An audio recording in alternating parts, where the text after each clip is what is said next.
This is the VOA Special English Economics Report. American Transportation Secretary Ray LaHood has announced plans for a distracted driving summit in September in Washington.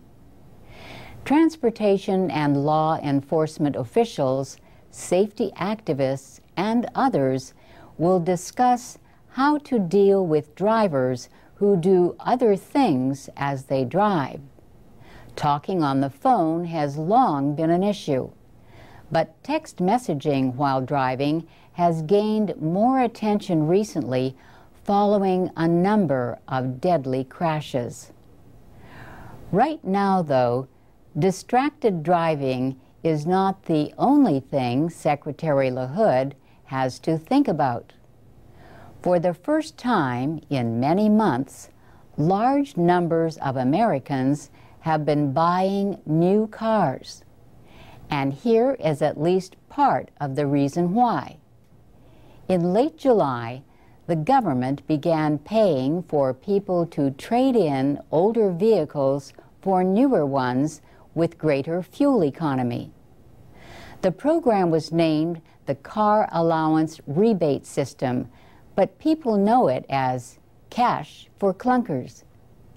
It was included as part of an unrelated defense bill passed in June.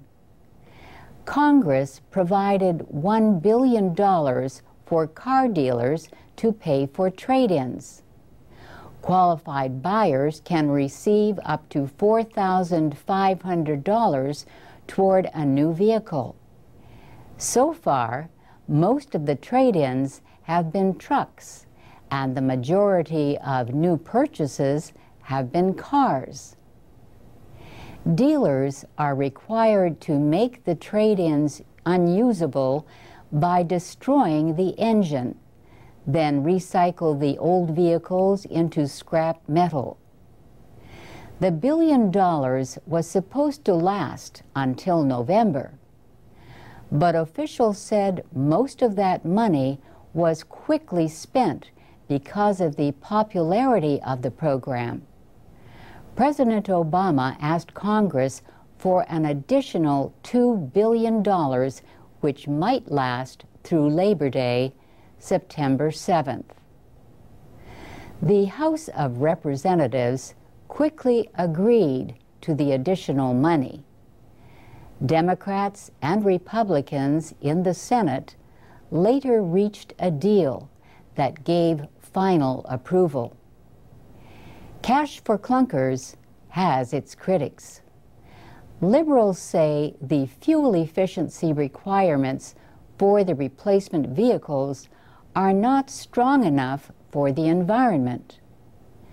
Conservatives object to the cost and the idea of what they say is just another bailout for the car industry. The Transportation Department reported on August 5th that almost half of all sales were from American manufacturers. Foreign automakers, however, had 6 of the 10 top-selling vehicles in the program. But even so, most of their vehicles were built in the United States. And that's the VOA Special English Economics Report, available online at voaspecialenglish.com.